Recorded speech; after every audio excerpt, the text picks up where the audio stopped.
শ্রী শ্রী মোক্ষদা একাদশীর পূর্ণতিথিতে শুনুন শ্রীমদ্ ভগবদ্গীতার দ্বিতীয় অধ্যায় আত্মার স্বরূপযোগ।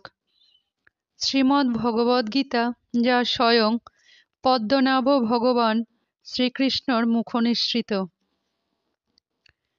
সঞ্জয় বললেন, অশ্রুপূর্ণ লোচন বিষণ্ণ অর্জুনকে দেখে কৃপাবিষ্ট মধুসূদন তাকে এই উক্তি করলেন। শ্রী ভগবান বললেন, হে অর্জুন, অনার্য জনচিত অকীর্তিকর স্বর্গহানিকর মোহ সংকট সময়ে কোথা হতে এলো তোমার হিয়?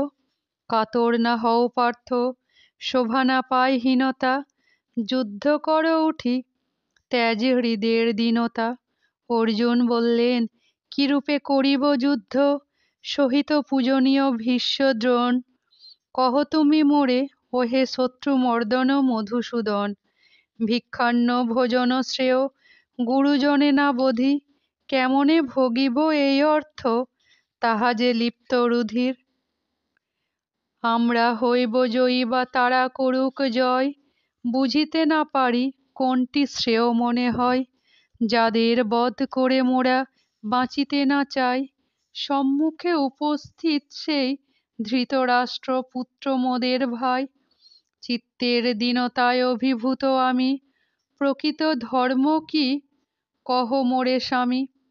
ভালো যাতে হয় মোর বল করে নিশ্চিত, তোমারই শরণাগত আমি, তোমারই ধীমান শিষ্য।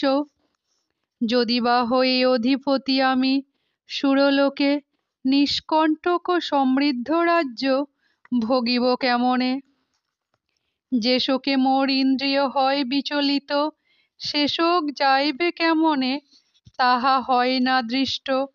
সঞ্জয় বললেন, যুদ্ধ আমি করিব না, এই কথা কহি ঋষিকেশে নীরব রহিয়া পার্থ বসিল অবশেষে। হে ভারত, বিষাদপ্রাপ্ত অর্জুনেরে শ্রীকৃষ্ণ হাসিয়া উক্ত কথা কহিলেন উভয় সেনা দেখাইয়া। শ্রী ভগবান বললেন, শোক করা নহে উচিত, তুমি যাদের তরে শোকাকুল। পণ্ডিত কথা কহ তুমি, তত্ত্বজ্ঞানী মৃত জীবিত তরে না হয় ব্যাকুল। পূর্বে আমি ছিলাম না, তুমি ছিলে না, ছিল না এই নৃপতি দল, হয়তো ছিলাম সবে, থাকিব সবে, কে বলিতে পারে ভবিষ্যৎ। বাল্য যৌবন বার্ধক্য কালের গতিতে হয় উপস্থিত, দেহান্তর প্রাপ্তিও হয় সেরূপ, জ্ঞানী না হয় তাহে মোহিত। ইন্দ্রিয় সম, বিষয় স্পর্শ শীতোষ্ণ সম, সুখ ও দুঃখ সৃষ্টে যথা, ধ্বংসে তথা, অনিত্য তাহা সহ ভারত। বিষয় স্পর্শজনিত সুখ দুঃখ সমভাবে সহে স্থির বুদ্ধিজন, অমৃতত্ব লভেন তিনি, থাকেন তিনি অবিচল। অসৎ বস্তু হয় না স্থায়ী, সৎ ভাবের নাই বিনাশ, তত্ত্বদর্শী জেনেছে এর প্রকৃত তত্ত্বের আভাস। অবিনাশী তিনি যেন আছেন যিনি জগতময়, অসমর্থ সকলে বিনাশিতে এর অব্যয়।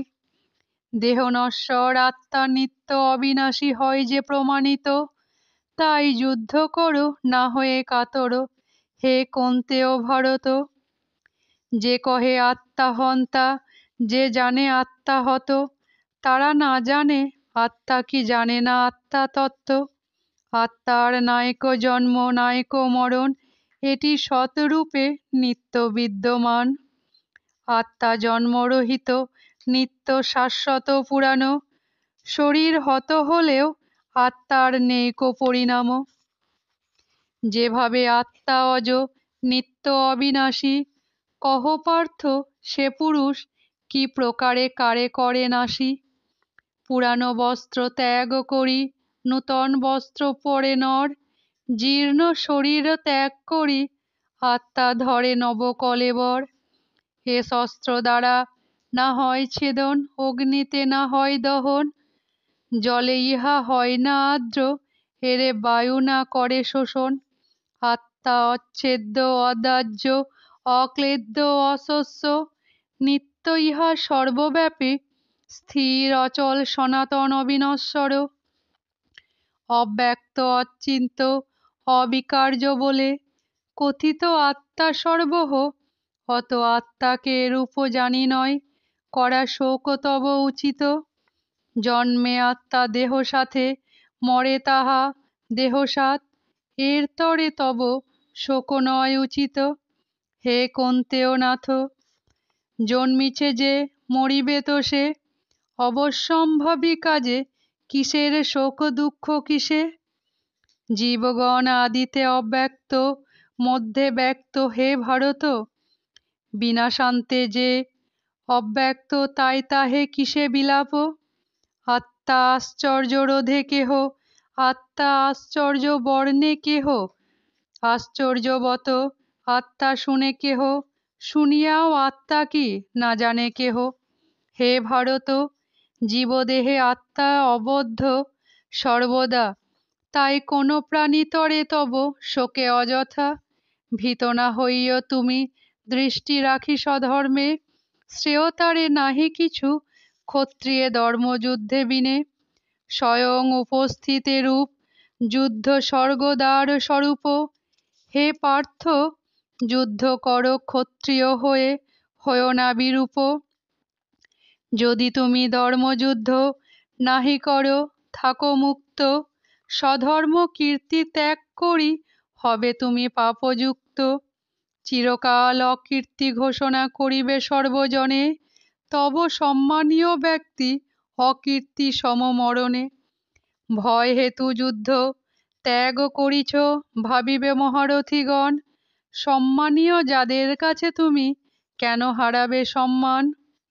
তবে শত্রু তব সামর্থ্যের নিন্দে করিবে কবে অবাচ্য, অতি দুঃখকর ইহা, তাই যুদ্ধ ত্যাগ নাহি তব উচিত। হত হইলে লোভিবে স্বর্গ, জয়ীতে ভোগিবে পৃথ্বী। হে পার্থ, উত্থিত হয়ে কর যুদ্ধে রাখো কীর্তি। সুখ দুঃখ লাভ অলাভ, জয় পরাজয় করি সমজ্ঞান, যুদ্ধ কর হয়ে উত্থিত হবে না পাপ ভোগী বাড়বে সম্মান। অথ শঙ্খ বিষয়ক জ্ঞান শ্রবণে, যোগ বিষয়ক জ্ঞান কর শ্রবণ। পার্থ যোগ বিষয়ক ভজন শ্রবণে ত্যাজিমে কর্মবন্ধন। নিষ্কাম কর্মযোগে নিষ্ফল না হয় কর্ম, পাপ না হয় কর ত্রাণ মহাত্ময় এরূপ ধর্ম। এরূপ কর্মযোগে নিশ্চয়াত্মিকা বুদ্ধি হয় একনিষ্ঠ, কিছু অস্থির চিত্তদিগের বুদ্ধি হয় বহু শাখান্বিত অনন্ত অনিষ্ঠ। স্বল্প বুদ্ধি ব্যক্তিগণ বেদেরও কর্মকাণ্ড, প্রীতিকর বাক্যে অনুরক্ত, কাম্য কর্মাত্মক ধর্ম ভিন্ন কর্ম নাই বলে তারা। জানো হে পার্থ, কামনাকুল চিত্ত স্বর্গপরা পুরুষগণ জন্মরূপ ফল প্রদানকা, ভোগৈশ্বর্য লাভের ক্রিয়াকলাপের প্রশংসায় আপাত মনোহর।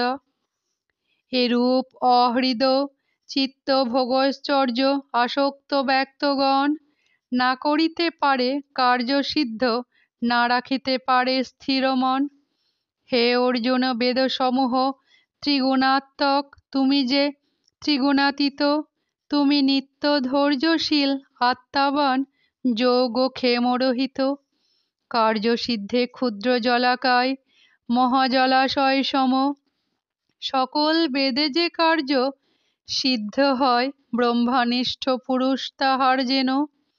কর্মে তব অধিকার ফলে কখনো নয়, কর্মফলের আশা না করে কর্ম করতে হয়। যোগস্থ হলে ফলাকাঙ্ক্ষা বর্জন করে করিতে হয় কর্ম। হে পার্থ, সিদ্ধি অসিদ্ধি সমজ্ঞানে কর্ম হয়ে যে যোগধর্ম। কেবল সকাম কর্ম বুদ্ধি যোগ চেয়ে নিকৃষ্ট যে হয়, সমত্ব বুদ্ধিতে কর কর্ম, ফলে প্রার্থনা নয়। হে ধনঞ্জয়, সমত্ব বুদ্ধি নিষ্কাম কর্মী, ত্যাজে পাপ পুণ্য। কর্মে কৌশলী যোগ, তুমি কর যোগের অনুষ্ঠান। জ্ঞানীগণ করেন কর্মফলে না হন আবদ্ধ, তাঁরা লভেন বিষ্ণুপদ, সংসারে হন্যাসবদ্ধ। যবে তব বুদ্ধি মোহরূপ গহন কানন করবে অতিক্রম, প্রাপ্ত হবে তোমার বৈরাগ্য শ্রুত শ্রোতব্য বিষয়ম। শ্রুতি দ্বারা বিক্ষিপ্ত তোমা বুদ্ধি তখন হবে নিশ্চল, সাম্য বুদ্ধিরূপ যোগ প্রাপ্তি হবে যবে সফল। অর্জুন বললেন, হে কেশব, স্থির বুদ্ধিযুক্ত পুরুষেরও কিবা লক্ষণ? তারা কিরূপে বলে, কিরূপে বসে, কিরূপে চলে, কহ এখনো। শ্রী ভগবান বলিলেন, যখন কেহ সমস্ত কামনা বর্জন করে আপনাতে থাকেন তুষ্ট, স্থিতপ্রজ্ঞ তিনিই হন জগতে। শুনো হে পার্থ, দুঃখে যিনি অনুদ্বিগ্ন, স্পৃহাশূন্য সুখে যিনি, ভয় ক্রোধ নিবৃত্ত যার, তিনি স্থিতপ্রজ্ঞ মুনি। স্থিতপ্রজ্ঞ যিনি, তিনি সকল বিষয়ে থাকেন মমতা শূন্য, শুভ অশুভ প্রাপ্তিতে হন না তিনি প্রসন্ন। কচ্ছপ যে রূপ অঙ্গ সকল রাখে করে সংকুচিত, স্থিরপ্রজ্ঞ ব্যক্তি ইন্দ্রিয় রসাদি থেকে থাকেন অনিবৃত। বিষয় গ্রহণে অপ্রবৃত্ত, বিষয় তৃষ্ণায় নয় নিবৃত্ত, পরম পুরুষ তিনি। বিষয় আশয় ঊর্ধ্বে তিনি পরম ব্রহ্ম, দেখেন যিনি তাকেই স্থিতপ্রজ্ঞ মানি। যত্নশীল বিবেকী পুরুষের মন করে হরণ বিক্ষিপ্ত ইন্দ্রিয়, তাই ইন্দ্রিয় হয় বিষয়াসক্ত, জানো হে কুন্তেয়। সকল ইন্দ্রিয় সংযত করে আমাতে চিত্ত করেন সমর্পিত, ইন্দ্রিয় বশীভূত ব্যক্তি যিনি, তিনি হন স্থিতপ্রজ্ঞ।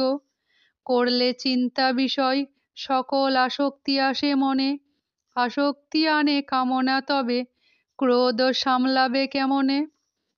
ক্রোধ হতে জন্মে মোহ, মোহ নাশে স্মৃতি, স্মৃতিভ্রংশে হয় বুদ্ধিনাশ, থাকে না কো স্থিতি।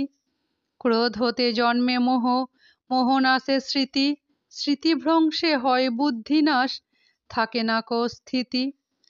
মন যার বশবর্তী, রাগ দেশ হতে বিমুক্ত, ইন্দ্রিয় উপভোগ করেছেন যিনি, তার আত্মা নিজ বশীভূত। চিত্তপ্রসাদ জন্মিলে পুরুষের সর্বদুঃখের হয় নিবৃত্তি, প্রসন্ন চিত্তবুদ্ধি ব্যক্তির শীঘ্র ঈশ্বরে লাভে স্থিতি। যার অসমাহিত চিত্ত, অবশীভূত ইন্দ্রিয়, তার হয় না চিন্তা, চিন্তা নাই যার, শান্তি নাই তার, সুখ তার কোথা? জলে নৌকা চলে সেদিকে যেদিকে বায়ু বয়, চঞ্চল মন হবে হরণ অনুবর্তন প্রজ্ঞায়। হে মহাবাহ, প্রজ্ঞা যার স্থির, ইন্দ্রিয় যার মুঠোয়, স্থিতপ্রজ্ঞ তিনিই যে হন জানো নিশ্চয়। বিষয় চিন্তায় জাগ্রত, আত্মচিন্তায় নিদ্রিত তিনি অজ্ঞ, আত্মচিন্তায় নিরত, বিষয় চিন্তায় বিরত, তিনি হন বিজ্ঞ। সমুদ্রে মিশে হয় বিলীন নদ নদীর জলরাশি, বিষয় চিন্তা নাই যার মনে, তার খুশি, চিত্তে শান্তি নাই মনে যার মসি। নিস্পৃহ হয়ে যিনি করেন বিচরণ, অহংকার শূন্য যিনি, তিনিই শান্তিপ্রাপ্ত হন। ব্রাহ্মী স্থিতি লভেন তিনি, মোহ নাই যার, মোক্ষ লাভ হয় যেন পার্থ অন্তিমেতে তার।